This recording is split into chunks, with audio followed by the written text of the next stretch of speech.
से नवग्रहों की स्थिति बिगड़ी है, आप उद्वेलित रहते थे। एक पल के लिए भी विश्राम नहीं किया आपने। अब जब सब कुछ ठीक हो गया है, मैंने नंदनवन में विशेष नृत्य का आयोजन किया है। इससे आपका क्लांत मन प्रफुल्लित हो उठेगा।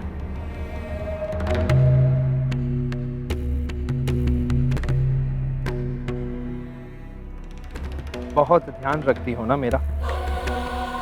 तुम्हारा नृत्य तन मन की शिथिलता दूर करके नई स्फूर्ति भर देता है।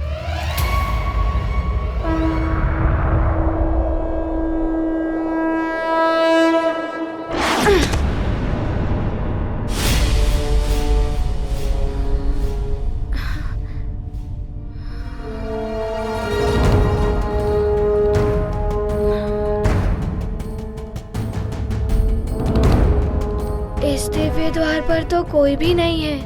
अब शीघ्र ही वर्धमान द्वार पर जाना होगा।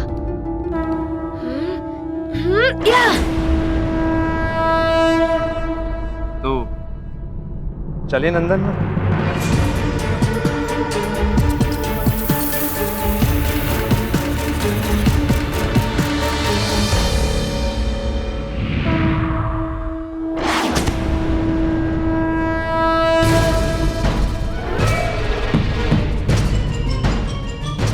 यहाँ पर भी कोई नहीं है। कहीं ऐसा तो नहीं मेरे आने से पूर्व वो कहीं और चले गए? कुछ समझ नहीं आ रहा है कि मैं क्या करूं।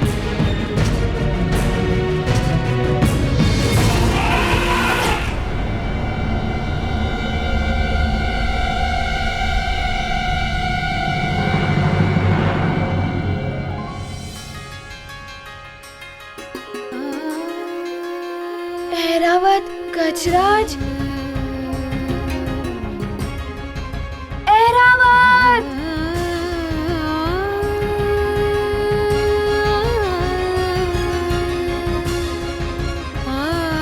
ऐरावत मेरे मित्र, तुमने मुझे पहचान लिया?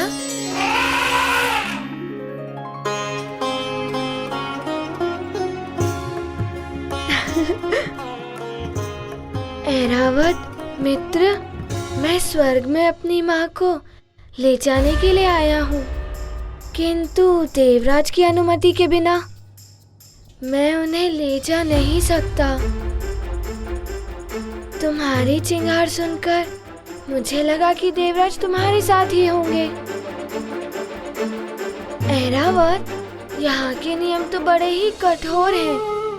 मुझे माँ के पास रहने ही नहीं दिया जा रहा है। तुम्हें भी दुख हुआ ना ये सुनकर? किंतु तुम चिंता मत करो, मुझे कितनी भी प्रतीक्षा क्यों ना करनी पड़े, मैं देवराज से अनुमति लेकर माँ को यहाँ से ले ही जाऊंगा। किंतु गजराज, क्या तुम मुझे देवराज के पास ले जा सकते हो?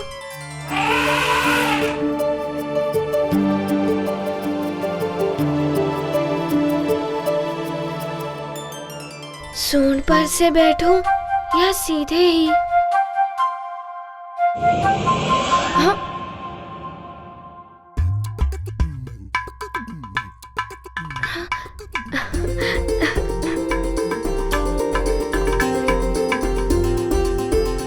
धन्यवाद मित्र ऐरावत।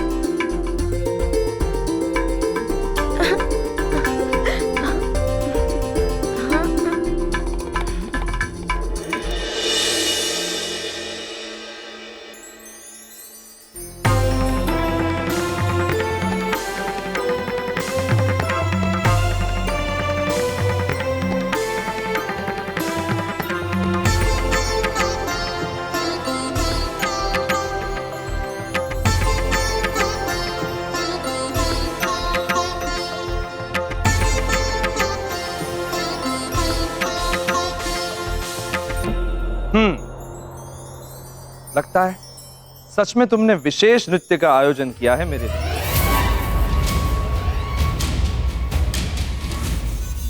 विराजिए।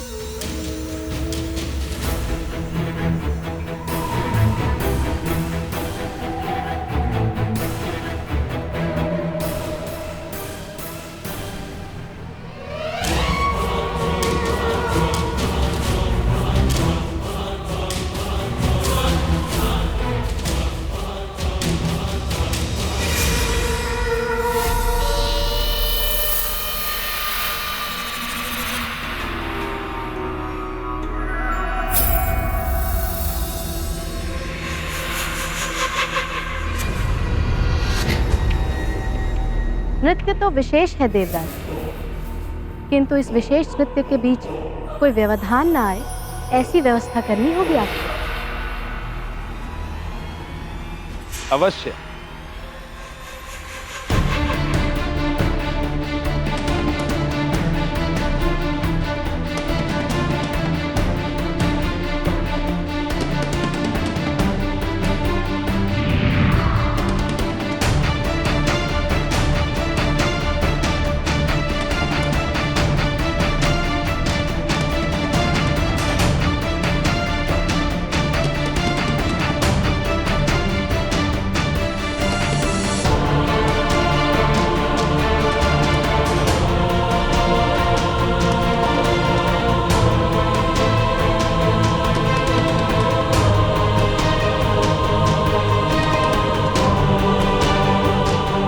उर्वशी, जो तुमने चाहा हमने कर दिया।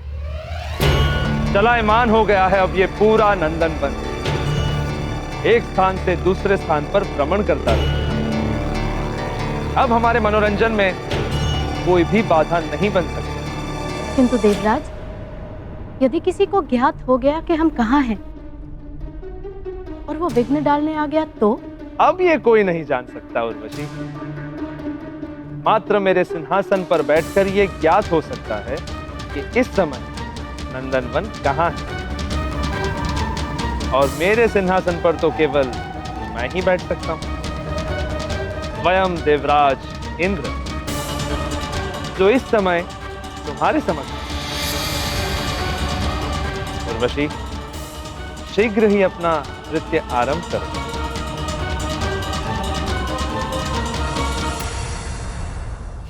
अब हनुमान यहाँ नहीं आ पाएगा। मैं इंद्रदेव को अपने नृत्य और रास के रंग में ऐसा उलझाए रखूंगी कि 5 दिन कब निकल जाएंगे पता ही नहीं चलेगा, और तब हनुमान को वापस लौटना ही पड़ेगा।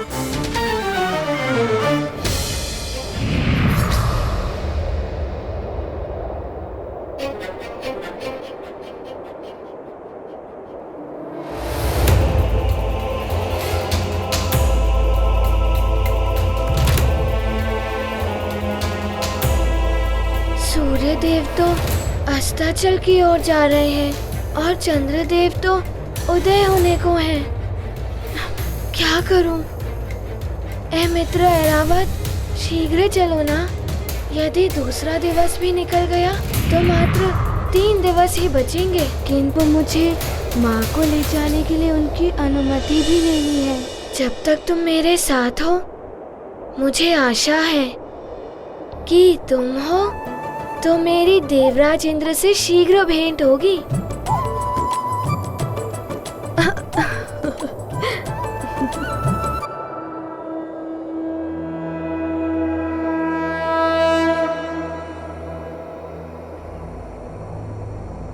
ऐरावत, तुम्हें पूरा विश्वास है कि देवराज इसी ओर आते हैं?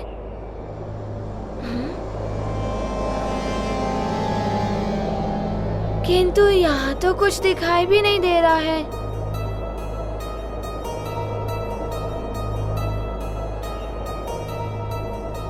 यदि हम इसी तरह ढूंढते रहेंगे तो आज का दिवस भी व्यर्थ चला जाएगा। पूरे 5 दिवस थे, इसमें से 2 दिवस तो व्यर्थ ही हो गए।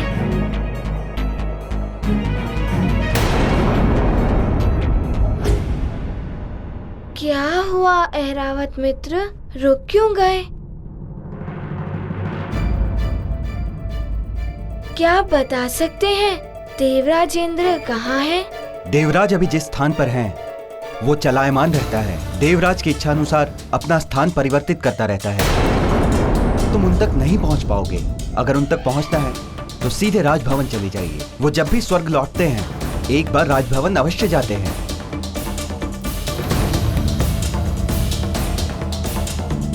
मित्र ऐरावत, यही उचित होगा। यहाँ वहाँ भटकने से तो अच्छा है कि हम सीधे राजभवन ही चलते हैं।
पृथ्वीवासी वानर मुझ जयंत को संस्कार की सीख दे रहा था, जो देवराज का पुत्र है और भविष्य का होने वाला देवताओं का राजा भी है। अब इसे अच्छी तरह से सीख मैं देता हूँ।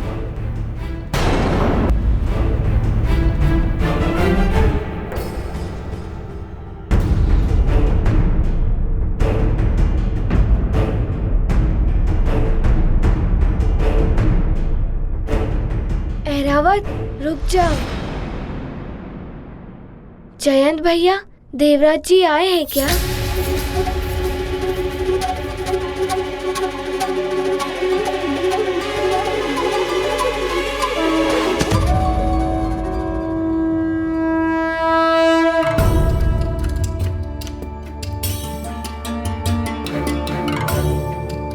किंतु तुम तो ऐरावत के साथ थे ना, फिर भी तुम्हें वहां तक नहीं ले जा पाया। ऐरावत ने प्रयास तो किया, किंतु देवराज जहाँ थे वहाँ के रक्षक ने कहा कि देवराज जहाँ है वो स्थान चलायमान है, वो बदलता ही रहता है। पिताश्री के बारे में जानना है ना तुम्हें? मैं जानता हूँ उनके बारे में कैसे ज्ञात किया जा सकता है। सत्य? तो बताइए ना, उनके बारे में कैसे ज्ञात किया जा सकता है? पिताश्री के सिंहासन पर बैठकर, उसमें बैठकर तुम सारे संसार को देख सकते हो। जिसकी इच्छा करोगे वो तुम्हारे नेत्रों के समक्ष होगा। पिताश्री भी उसी सिंहासन पर बैठकर सारे संसार का अवलोकन करते हैं। अरे वाह, तो चलिए हम अभी उनके बारे में ज्ञात कर लेते हैं। हाँ, चलो।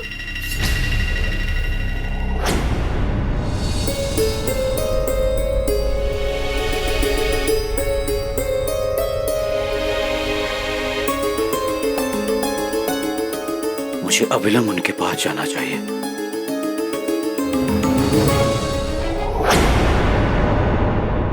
अंजना, आप एकाएक कहाँ जा रहे हैं? मैं मतंग ऋषि के पास जा रहा हूँ। वो त्रिकालदर्शी है, वही बता सकते हैं कि हनुमान को आने में इतना विलंब क्यों हुआ। और उन्होंने यहाँ से जाते समय कहा था कि हनुमान के साथ लक्ष्मी आ रही है। उनके ये कहने का अर्थ क्या था, ये भी ज्ञात कर लूंगा। किंतु यदि आप यहाँ से चले गए और यहाँ कोई उपद्रव हो गया तो? महाराज प्रणाम। प्रणाम महारानी जी। ज्ञात हुआ है कि सुमेरु के वनों में शांति छा गई है और वहां राक्षसों के हलचल की कोई सूचना नहीं मिली है।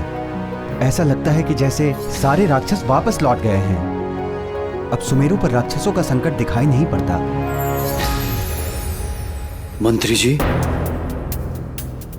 झंझावात से पहले सब शांत हो जाता है। बड़ा संकट बिना किसी हलचल के आता है। ये कहीं कुछ ऐसे ही संकट का संकेत तो नहीं?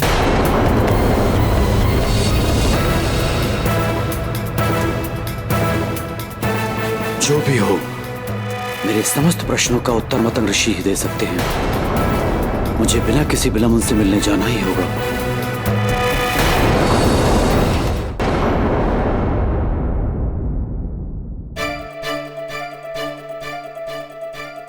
जयंत भैया, शीघ्र चलिए ना, हम देखते हैं कि देवराज कहाँ है।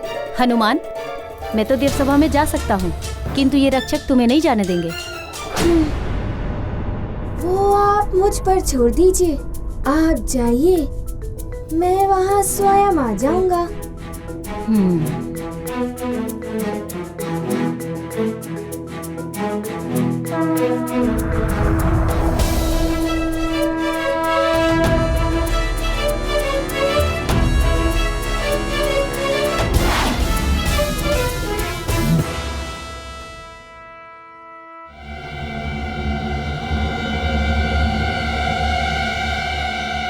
ये हनुमान तो आया ही नहीं। अरे जयंत भैया, मैं यहाँ हूँ। हाँ?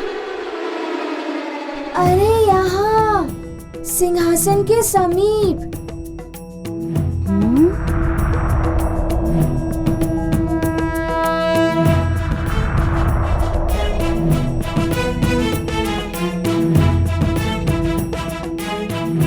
अरे वाह हनुमान, तुम तो बड़ी चतुराई से यहाँ आ गए। सचमुच बड़े अद्भुत हो तुम। अद्भुत तो ये सिंहासन है। देख क्या रहे हो हनुमान, शीघ्र बैठ जाओ। तुम्हें एक पल में ज्ञात हो जाएगा कि पिताश्री कहाँ हैं।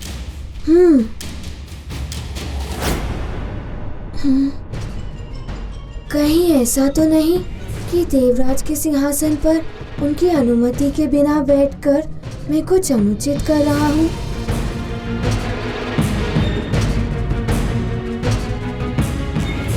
किस सोच विचार में पड़ गए हनुमान? जो भी करना है शीघ्र करो, अन्यथा आज तुम्हारा दूसरा दिन भी व्यर्थ चला जाएगा। आपने सत्य कहा जयंत भैया। मुझे माँ की मुक्ति के लिए कुछ भी करना पड़े मैं कर लूंगा, चाहे मुझे कोई दंड भी सहना पड़े मैं सह लूंगा। तो शीघ्र बैठ जाओ सिंहासन पर और जान लो कि पिताश्री कहाँ हैं। संकट मोचन महाबली